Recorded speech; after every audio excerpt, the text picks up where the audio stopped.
In this episode, we're going to argue for and against training camps like ours, starting a program for major CrossFit competitions. Are there any ethical concerns around it, like that camp's own athletes being eligible for prize money? And this is a spicier topic, so while I got you here, the next episode we'll put out is with our athlete, David Bradley. He's a former CrossFit Games teen champion who has been putting in the work to get back at the individual level. And unless you listen to everything we put out, you might have thought to skip that one, but it was a great episode, so don't. That'll be up in a few days. Oh snap! Oh snap! Whoa! Quick hitter episode! Quick hitter episode! Are we going to call this something? We don't call I'm just going to call it the quick hitter episode, but I think I'm getting that from All the Smoke. At the end of their podcast, they do quick hitters because it's based around weed and basketball. Who does All the Smoke? Steven Jackson and Matt Barnes. Oh, okay. Yeah. Can you pull your mic up a little bit? Did you see Matt had to apologize the other day? Matt Barnes did? Yeah, for what? The Celtics coach thing. He what? I don't know the full story. I don't know. I don't ever listen to podcasts, but he said something about the Celtics coach and that whole issue that was going on. I don't know. Have you heard about this? No. Celtics coach was sleeping with, or whatever? Yeah, he was sleeping with a person on staff, and they told him not to. They told him not to, and then they found out like he was 8 months later he was still doing it. Just typical guy, I guess, doing in that world. But he got suspended. So then they went on this whole like rampage, but then afterward he had to apologize for saying negative things or something. Hold on. You never listen to podcasts, like ever? No, I don't listen to that podcast. I love listening to podcasts. Oh, okay. But I'm a nerd. I listen to like the history podcast and then, Andrew Huberman. In 1934. Yeah. I actually really like those. Yeah, I know. They put me to sleep, though, like right away. Yeah, you have to listen to something that's super interesting. Yeah. The Rise and Fall of the Third Reich. I've said that on the podcast before. That's an audiobook. It's an audiobook, but it's an audiobook, but stuff like that, like it's so engaging. If you like history, it's Speaking of engaging, let's make this one engaging. Oh, baby. What's our topic, boys? I thought you were going to call it. Okay. Yeah. So basically, I want to do a quick hitter about, so we have a lot of different brands right now programming competitions. And so let's pretend that we were one of them. So Training Think Tank, programming next year's Wadapalooza.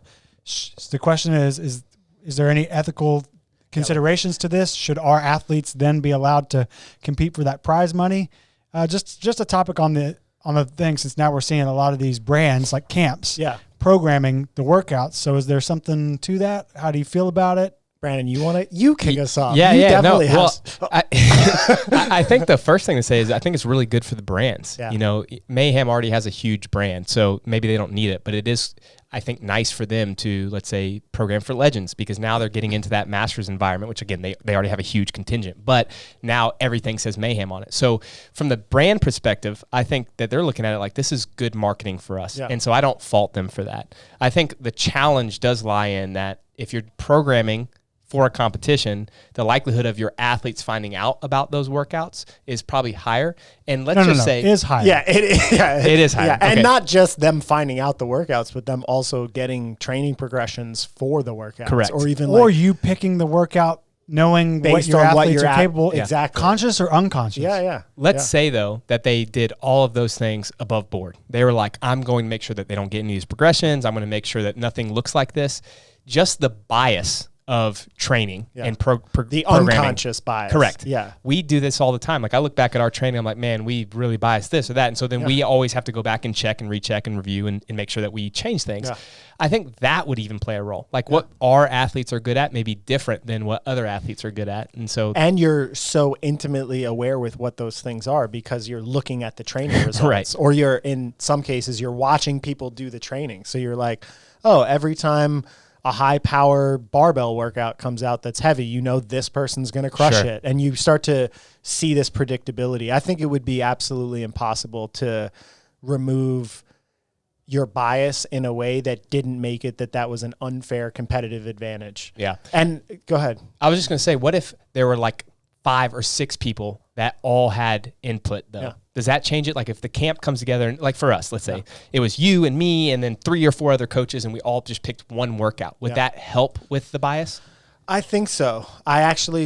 Yes, I do think it would help with the bias, but then all of those people would have an unfair advantage to people that aren't participating with like the big coaching groups, because it would only be the people that have actual coaching representation of elite athletes on those competition floors, which means there's not that many like small independent coaches that are going to have a voice in making sure that there's not a bias that we would have by coaching, high level elites in terms of load selection or, what the durations of workouts are. So I still think it's just a sketchy, slippery slope. I think that there needs to be some sort of testing parameters for CrossFit competitions and a group of people that is kind of in charge of making sure that it was kind of like the rant episode of pulling down the unknown and unknowable.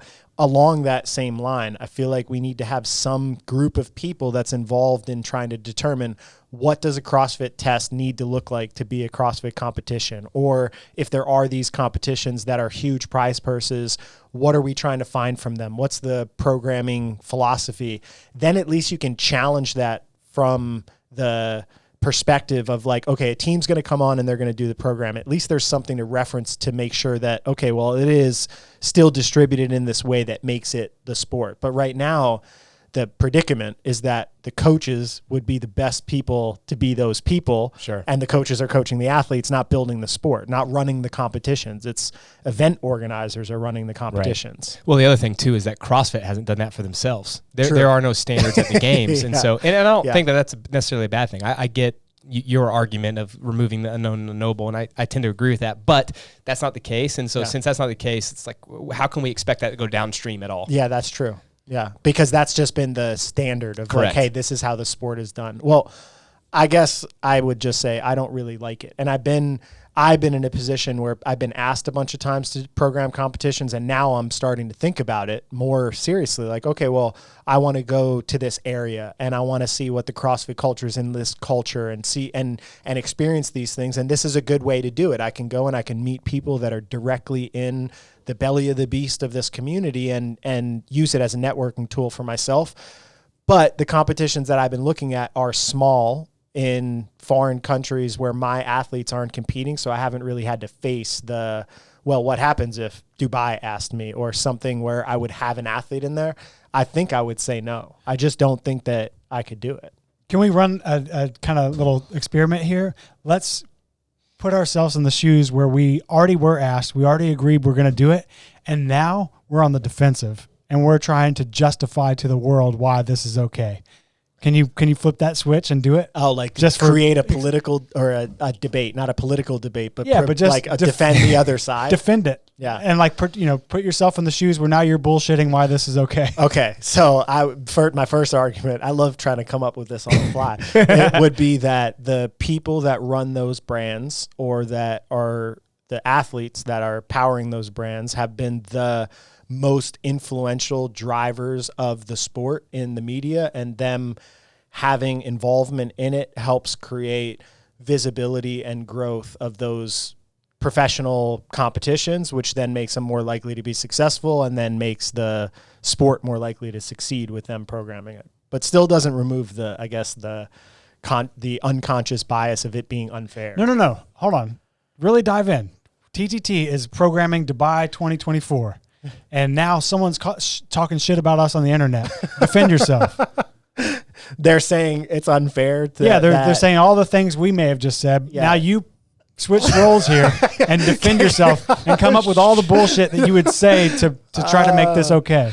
Shit, that's a... Yeah, I mean, to me, I would go back to my first point. I think that I'd be honest. Like, look, this is an opportunity for us to showcase our brand. No, that's why you would do it. This isn't the defense of all. No, but that is a defense. I would say this is the reason that we chose to do it. So that's the first. This is the kind of foundation, right? Of like, we chose to do this because we want to showcase our brand and we want to show all of you this is how we think about programming. And we think, to your point about the rant episode, how would we change things so that it isn't unknown and unknowable? Yeah. Maybe we put all the workouts out ahead of time and say, here are the skills, here are the tests, this is what you have to do, time domains, all of that, and now the athletes can prepare for it. That'd probably be a more fun competition to watch. And now I say, Brannen, but your athlete should. But it's unfair. Brannen, but hold on. Brannen, your athlete should not be allowed to win prize money. You say. I would say we release the workouts 3 months ahead of time, so everyone has an opportunity to see these workouts. So we would do it differently than it's being done now, though. Yeah. So that we would that changes it. I couldn't defend it the way that it's happening right now. That there's people programming the competitions. Okay, then some other guy comes in and says, "But you program with your bias for your athletes."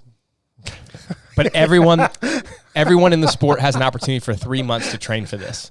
So we're giving you all of these things that are all standard movements that we've already tested in the sport. Or that's another argument. Maybe we say, hey, everything we're going to program has already been tested in the sport. We're not going to do any of the crossover double unders that, by the way, Masters Fitness Collective is doing that now. So you're seeing, oh, yeah. So it's yeah, it's influencing. It's hold on, cross under single unders. Single unders, okay. yeah. But still, they're adding these things that's in. Cruel and unusual punishment.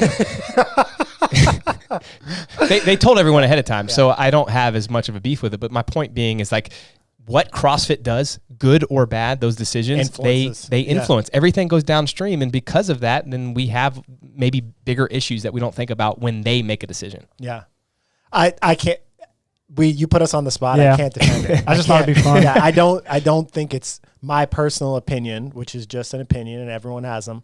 Is that it's just an unethical way to try to cultivate the sport. I think it provides too much bias, and I think it's also something to be careful of, that it's not necessarily the best athlete that should be shaping the future of how sports are created, which is what will essentially happen if they're writing all of them. I think there needs to be some group of, a collective group of thinkers that is involved in the event space more so than the programming space. Because I think coaches are programming to get people better, not to create tests or spectacles. And there's a kind of a balance there. So what if there was like some middle ground where it was like, Brannen, I hear you. So it helps with your marketing and getting the word out. But we do think that you shouldn't be able to program the events. So let's ask the next question. Should camps like ours be able to sponsor a big event? So like, just like you'd have, GoWad or whoever. It's like instead of Tier Wadapalooza, it's the TTT Wadapalooza. We didn't program it. Where would the conflict be there? Yeah. If we don't have any say in the workouts, I don't think there's any conflict. Yeah. So hold on. You don't think we'd have access to information? So if we want to put all of our media people would have the priority, not we program. Let's actually flip this on us. And by all of our media people, that's you. Oh my god! Everybody else has like 100 dudes now. So if we program WIC, are we in ethical violation? But I guess we don't offer prize money. Winter is coming for the people that for the competition you've never fucking heard of. I mean, that's internal. We let people sign up if they want to, but it's all online internal. free thing. It's true. Yeah. That's for all our athletes. It's not a sport, basically. It's and it's made for them. Yeah, like their whole progression's leading into it. And that's true. We're telling them that we're training them for it. We're training you for it. Okay. Yeah. So it really just comes down to transparency. That the way that it's structured right now is probably not the most ethical way to build the sport if we want all athletes to have kind of a fair shake in the way that it's set up. Speaking of which, if you'd like to compete in the Winter is Coming Classic this year, you can join our online training program, TTT Compete. Like they said, we'll get you ready. We'll prepare you leading into it so that hopefully by the end of that cycle, you can crush the Winter is Coming Classic. The new training cycle starts Monday, October 24th, and that competition will start December 15th and end on the 18th.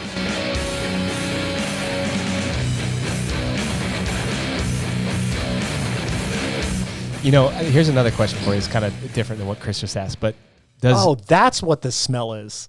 I thought I was smelling baby powder, and I just realized there's a freaking candle here. Sorry, Chris loves his candles. I got a squirrel brain. That's not my candle. That just showed up and I lit it. Yeah, no, I do. It's my first time smelling it. Yeah, you ask your question. I want to see if that's baby powder flavored. I actually just bought a couple of the Yankee candles.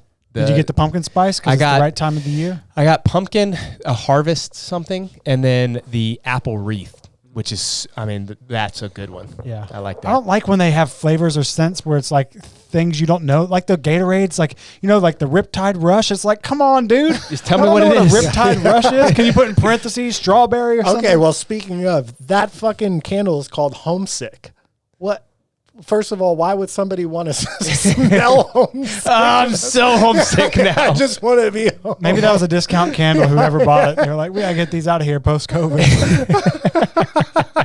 This is just making people sick. Oh, man. All right, so my question was going to be, if you see that, this is a perfect example because this was to my point. Mayhem is announced that they're programming for Legends.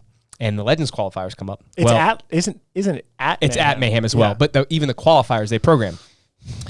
Does that change the way that you're training your athletes leading into that? Like, are you looking at their programming? Yes. Yeah. I think you pay for the Mayhem subscription and just watch what they're putting in the training. So to that point, then there's just they're clearly biasing it. And the whole point of me saying that was I actually did that before the qualifiers, and sure enough, all of the stuff that they programmed was the stuff that they were doing, and it's just and that's not saying that they were giving it out. We're not making an accusation. No. Yeah. It's that they have a certain style of programming, which I love, by the way. I think they why actually do a really wouldn't good you job. do that? But exactly in the same way we would unintentionally do that. We have a certain style of programming. Maybe there's more intervals or more gymnastics bias or strongman bias because we like to do more of that, and because of that, I think it's always going to be slightly unfair. Yeah. I agree. Should we just freaking end it right there? Bam. Yeah, maybe what we should do is like, so what's the next one that's progress? So you said Legends. What are the ones Fraser's doing? I think he just finished one. I think it was Madrid. Yeah. Was it Madrid? Yeah, I think it was Madrid So Championships. we should, instead of Travis having your programming, we should have just paid for him to do Fraser for a couple months. Maybe. That should just be the new thing. Legitimately, I am not trying to be funny. It very much helped me when I heard some people say they wanted. I have 3 Masters athletes that are going to Legends, and they said that they wanted to do the qualifiers. When I started looking at the workouts, and I said, okay, we need to do some of these for Mayhem, for example. They're very dense gymnastics work. Yeah. They always have something in there that's very grippy and those kind of things. Very high volumes of rope climbs. Correct. Very high volume of GHD sit-ups. Very high volume of muscle-ups. Yeah. That's the thing, is the unconscious bias, especially of an athlete, is always going to be to do the things that you like doing and have had your big moments and where you won it. I mean, most likely you're not going to put in workouts where it would be like, ooh, this really would have exposed every one of our people and me. Right. Like, I just don't think that could be impossible to remove. Yeah, I agree. But it was very helpful, and again, that's not knocking them. Like the program is great. It's just the difference would be that it helps I mean, that's me. why I started all this with us being the people, because it's not a knock on anyone. Yeah, it's more an interesting thought. Yeah, like, where does this all go? Yeah, where does it lead? And I think it probably leads to those organizations. Just basically, those are going to be their competitions. They're going to own the competitions, and then you just know. It's like if you go to the CrossFit Games, you know that the competition is going to be unpredictable. Like, you just accept that this is how it is. If you went to a Mayhem Classic, you might just accept that, okay, these are the things that they're going to program and what the comp is going to look like. Might actually make things better over time. I think it will not be true to the way that the sport was supposed to be about testing fitness and making variation and that concept of unknown and unknowable. When I say get rid of it, I feel like it's the thing that needs to hold the programming together, but it needs to have defined boundaries of how that permeates into the actual competition. Because if it permeates in where some people know all of it and then 99% of people know none of it, then it's like, well, this is just a clear unfair advantage. So it's get not ahead of it. Announce everything well in advance. Yeah, if you're going to do that, advance it, put it out in advance, or put out information of like, hey, these are the workouts. How far in advance would they need to do it? Like, if we had a little committee and you would be like, bare minimum, it needs to be out by X for me to feel good about this.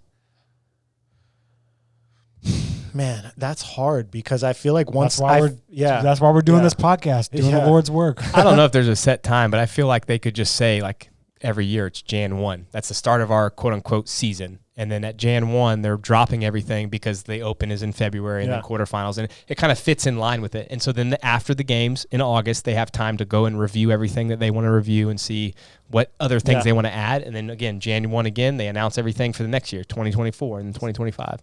So Wadapalooza is not that far after that. Yeah, that's is that enough time? Well, I meant the CrossFit Games. CrossFit Games. Yeah. I'm just saying, just the CrossFit Games. Yeah, sorry. That would be, well, the problem with all these competitions, it would be so scattered, you'd have announcements all over the place. No, that's fine. But so let's take Wadapalooza. How many months out, if so there would programming be how many months out would be the minimum you would want it to go to the world so it feels fair, more fair? I mean, I would say that if you could do a month even, it would be enough. I know it wouldn't be optimal. Where's your optimal? That's all I'm trying to get at. 8 weeks, 2 months out. Yeah. And I think there would need to be some parameters that if the workouts are finalized well in advance of that 8 weeks, that they're published, or that there's committee meeting notes of the people that were programming it, and they publicize their discussions so that we know, okay, well, this is kind of the direction that it's going. I think too. What do you think? I mean, I was thinking 8 weeks because 8 weeks is like 8 weeks out is like a typical fight camp, and I feel like if you had 8 weeks to prep for something in CrossFit, these guys would get pretty good. Anybody that's good would definitely get really good at the movement. Just in general, I love that. I love the idea of the test being known well ahead of time and people just freaking getting ready for them. Oh God, I feel like the media you would make leading into it would be cool. How cool would watching how it plays be? out would be cool. I think the test. Yeah, I think would be what's exciting. Is at the games it would be full on races in every event. Right. Yeah. Everyone would know exactly how they have to me pace. CrossFit. But I also understand the argument of people being like, no, that would be boring, because there are some CrossFitters that just that would hate they're wrong. They haven't watched 10 years of this to realize that it doesn't pan out to be awesome that much. Viewing wise. Yeah. But they love. People said in our comments, we love the double Listen unders. to We it? love Well, the other thing too is the people in the comments putting those. There's a small minority of the people that are saying that that's the foundation of the sport. It's like 2 or 3. There was only like one example that someone gave that I was like, okay, I'll give you that. And that's when Castro turned everybody around. Where that worked. Yeah, where the unknown unknowable was like, oh. Yeah, but the thing is, it was only minus that. It was only. It was only for the first 2 guys. Exactly, because then everyone else was just like, "Oh, you're heading back, huh?" So even then, I was like, "Meh." Yeah. But yeah, in the moment, for that 2 seconds, it was like, "Oh." Yeah. But that even is much different than what we're talking about. Like extending a workout a little bit, if it's just like one thing, a run.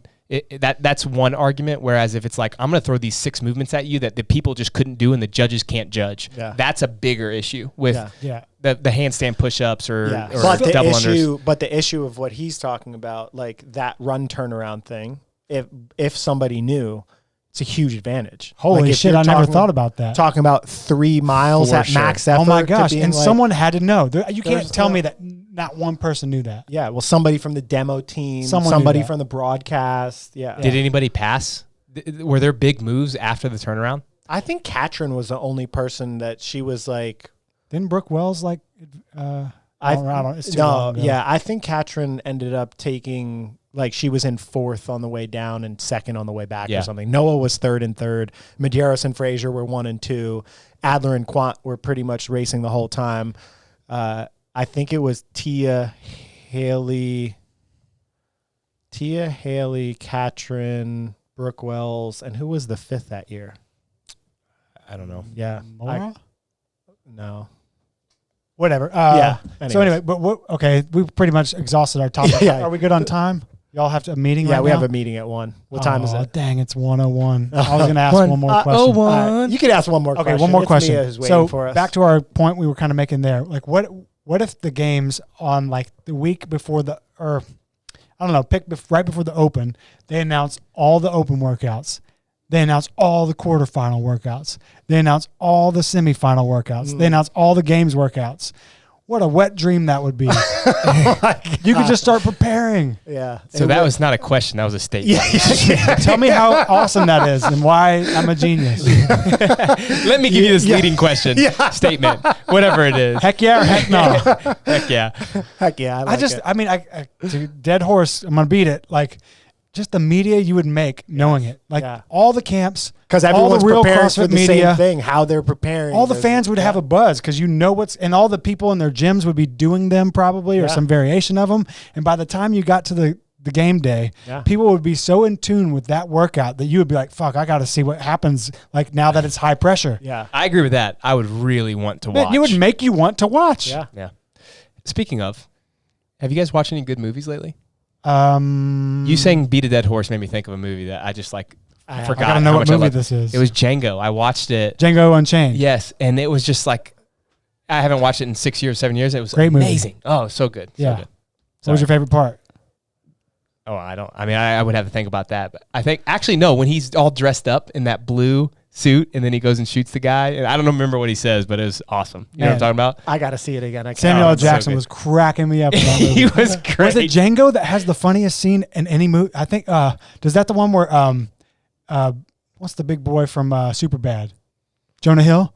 Is Jonah Hill in Django? Is it Django? Is he? Yeah, he's like for real quick. Oh, yes, where they're in the going to do the KKK. KKK raid. Yes. That to me is the hands down the most. That was and funny. it's not supposed to be comedy. It's kind of like No, it is because no, they're I like mean, in these country it has accents. a bent to it, but it's Yeah. not like a comedy movie. Is Yeah. my point. But you just get to that scene and like I don't think I've ever laughed as hard where like The guy eye can't holes see. He's for the like, I KKK. can't see. You have such a like cruel like shitty situation, and then you put all this humor in it, and you just, dude. Yeah, they did a good Go back job and of watch that. Have you seen it, Max? Yeah, but Django? I haven't seen it in years. I Yeah. mean, when it So you came remember out, that scene? probably. Yeah. No. Where like they all had they were putting on their masks, but they're like can't see shit. And they're like, who cut these eye holes? It My was wife Laura. cut these eye holes. Fuck you. She stayed up all night. You want your own mask? Cut your own eye holes. Me and mine are gonna. Man, my memory is not that good. Oh man. It's actually, that's a good scene. Yes. All right. Well, that was fun. There it is. All right. Later.